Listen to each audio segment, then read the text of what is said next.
Good morning, class 9.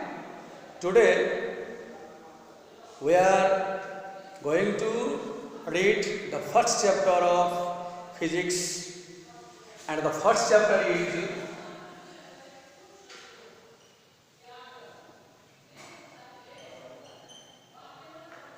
units and measurement.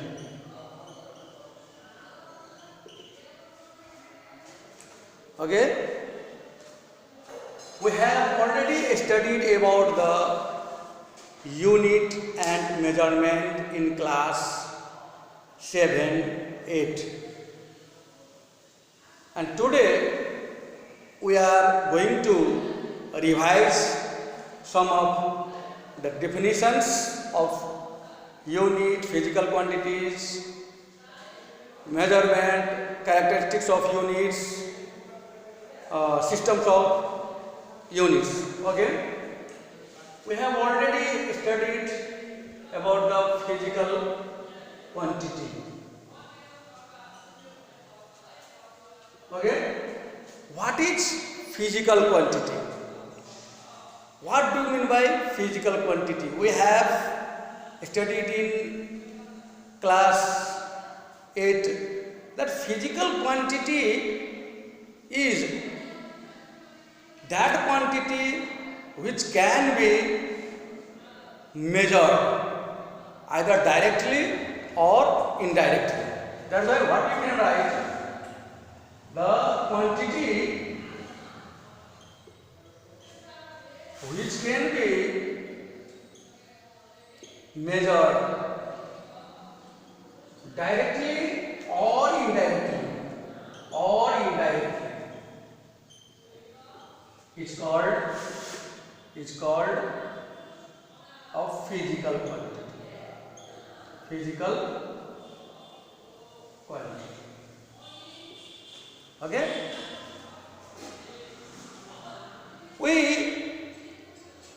know that rice is an object, and we can measure not rice, but we can measure its mass, its weight, its volume. So what we can measure? Mass, volume, weight. So all these are the physical quantities. Let us take another example. A table cannot be measured, but its length, its volume, its height, its density, its mass, its area can be measured. So those characteristics of the table or chair or desk which can be measured are called physical quantities. Okay, so we can write the example as what? Length, mass, time, temperature,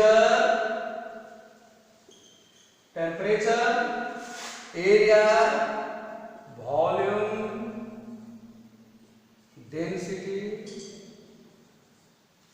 force, work, etc. These are the physical quantities. Okay? And now,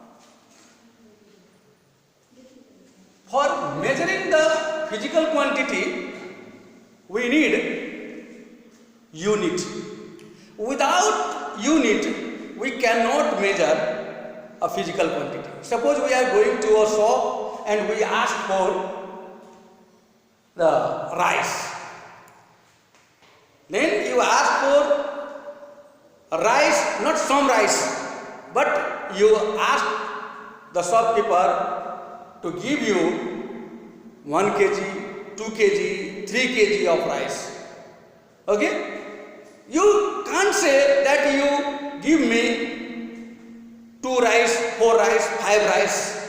Okay? So you have to add certain unit there to purchase or to buy rice.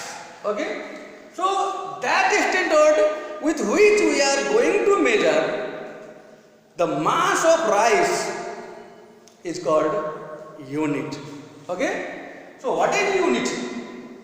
Now write about unit.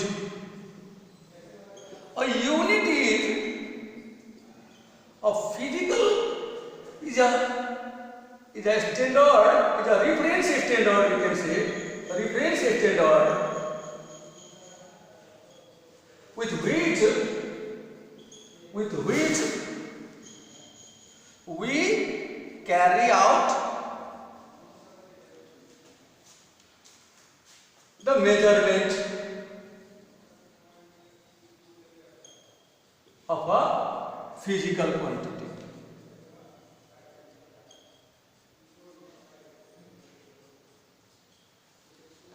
Okay, so when you ask for 2 kg of rice, then the shopkeeper uses a standard either of 1 kg or of 2 kg to weigh the rice. Okay, and that's why that standard which is used to measure a physical quantity is called what? A unit. Okay, so what we can write? For example,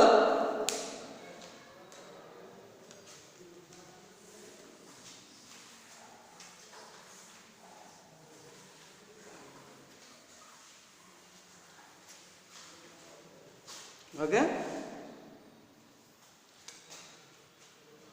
for example, 2 kg of rice means the mass of rice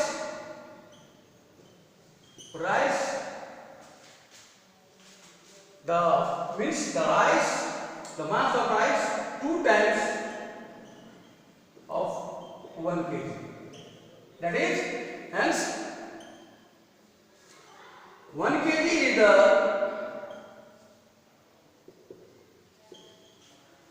unit of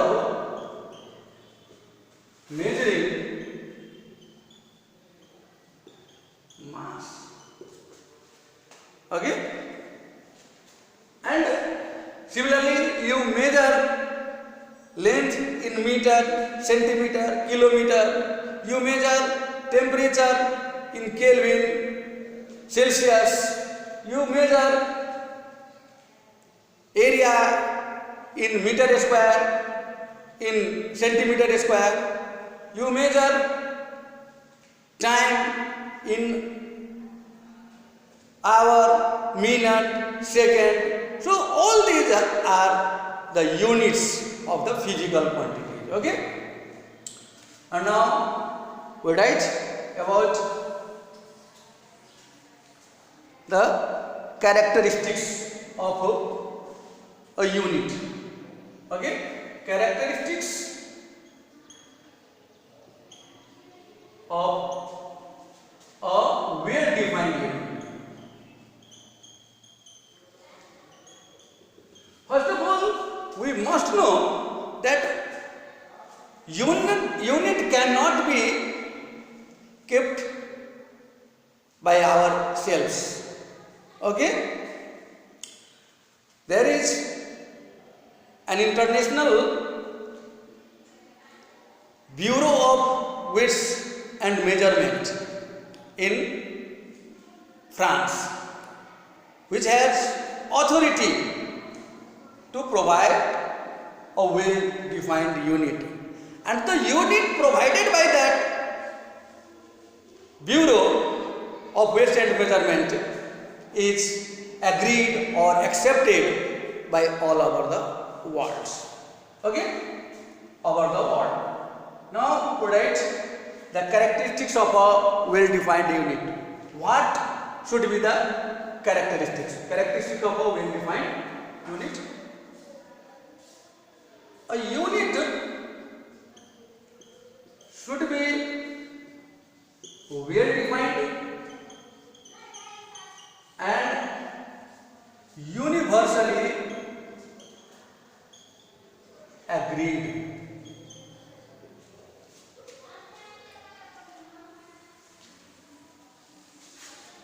Okay? Two, a unit should have suitable shape and size so that it can be easily handled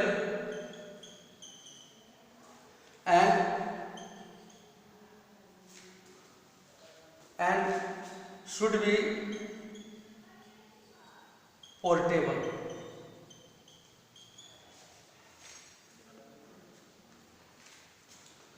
Three,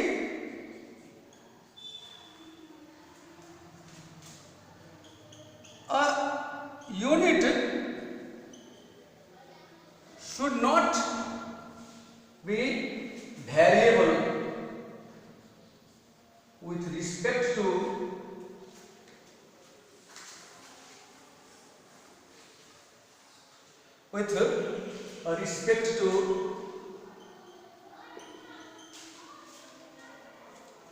time, temperature, pressure, etc.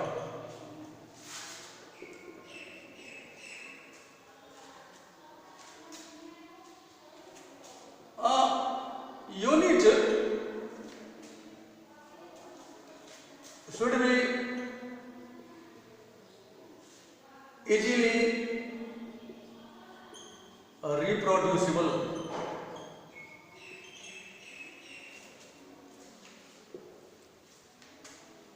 Okay?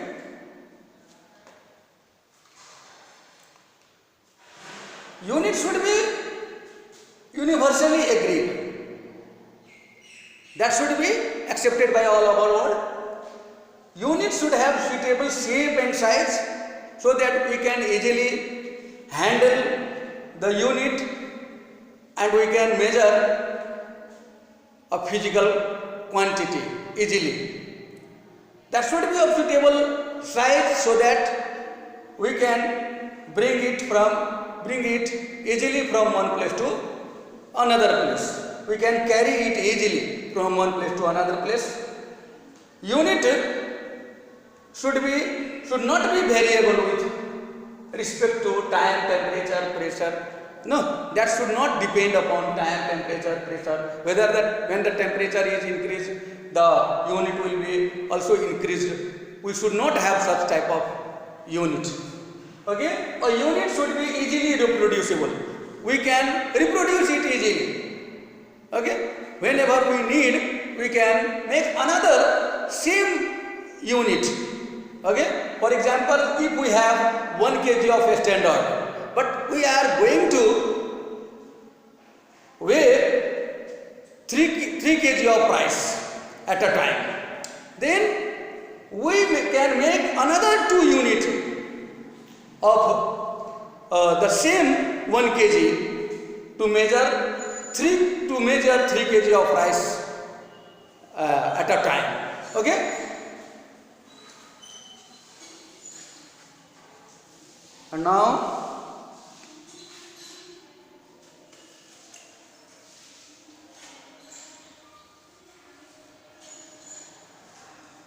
unit is of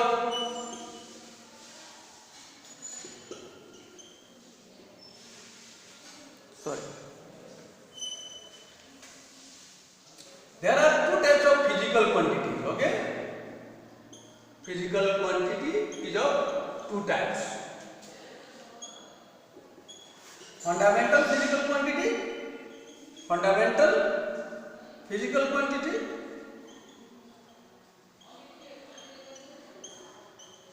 derived physical quantity.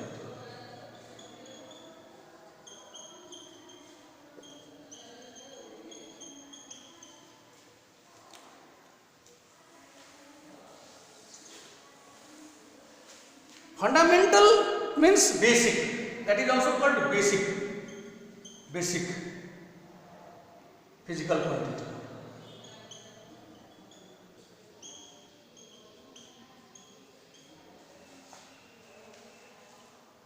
Those physical quantities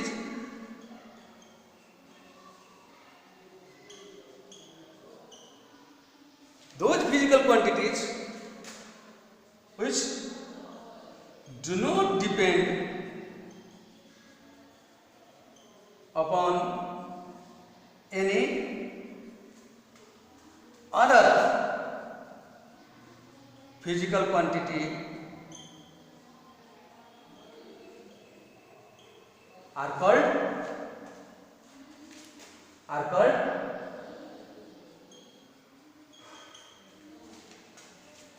fundamental quantities. Fundamental quantities. Okay? Fundamental quantities. Derived physical quantities. Examples of, first of all, we have to write derived physical quantity. Those physical quantities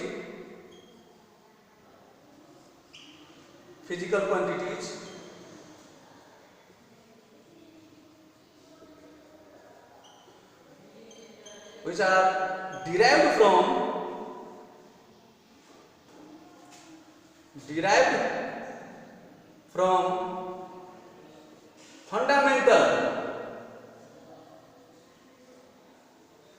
fundamental or which are dependent on fundamental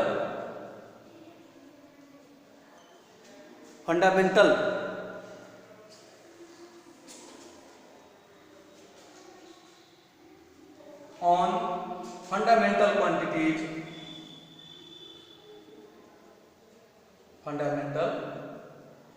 quantities are called derived quantities.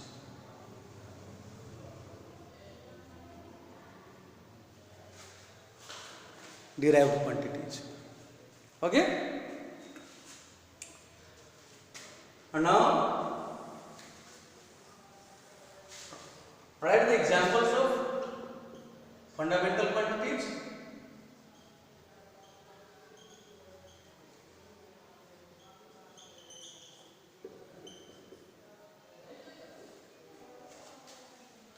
Examples of fundamental quantities: length, mass, time, temperature,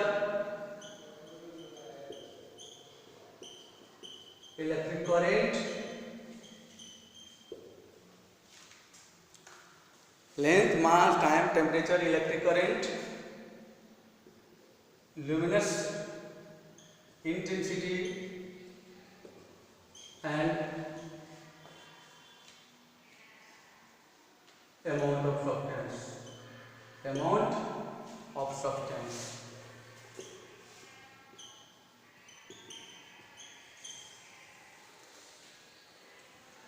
Some examples of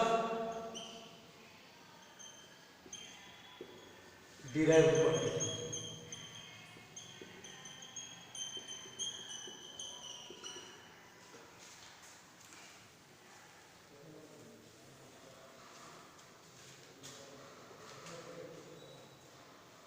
Derived quantities: speed,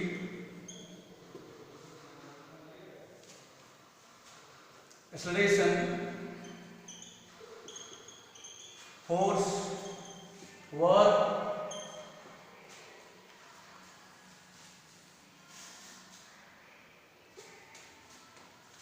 speed, acceleration, force, work, pressure, momentum, etc. Let us check how the speed is a derived quantity. Okay? If you are asked question, what is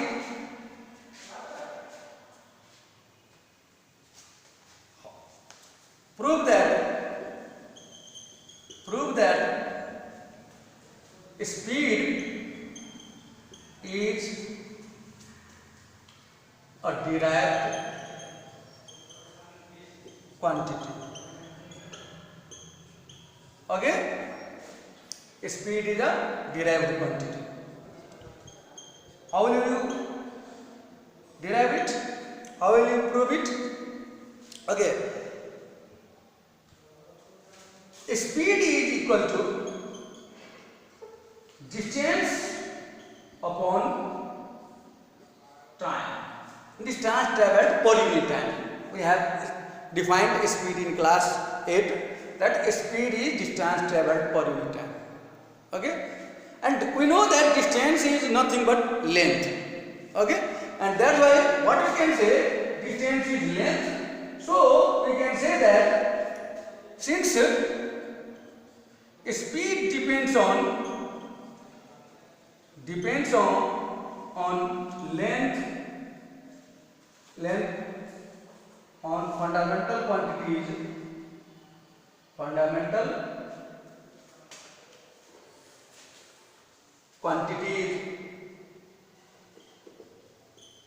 length and time, so it is a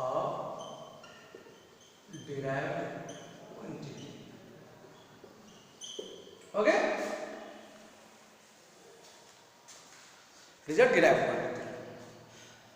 Fundamental means basic, means that must be the base, and we know that everything is standing on its base. So fundamental quantities are only those quantities which are very simple, which cannot be resolved into two or more further simpler quantities. Okay? That's why they are called fundamental quantities. Length, mass, time, temperature, electric current, luminous intensity, amount of substance are the basic quantities. Okay? We can compare it as vowel of English alphabet. No, as vowels do not require the help of or support of the consonant to be spoken. Okay? And that's why vowels can be compared as the fundamental quantities. Means fundamental quantities are same as that of the vowel in English alphabet. Okay? And consonants are dependent on vowels when they are spoken. In the same way, derived quantities are also dependent on fundamental quantities. Okay? Because they can be, the derived quantities are derived from or made from the two or more fundamental quantities. Okay? And now, as we have defined fundamental physical quantities, we have written the fundamental quantities are of two types. Physical quantities are of two types. In the same way, the units are also of two types. Okay, and their units are also of two types. There are fundamental units for fundamental units, fundamental quantities, and derived units for derived quantities. Let's stop today. Okay, and tomorrow we will proceed this chapter, and we will define fundamental units, derived units, the system of units, okay, MKS, CGS, FPS, SI, and then we will define some unit like 1 kg of mass, 1 second of time, no, 1 meter of length. We will define all this tomorrow. Okay, thank you.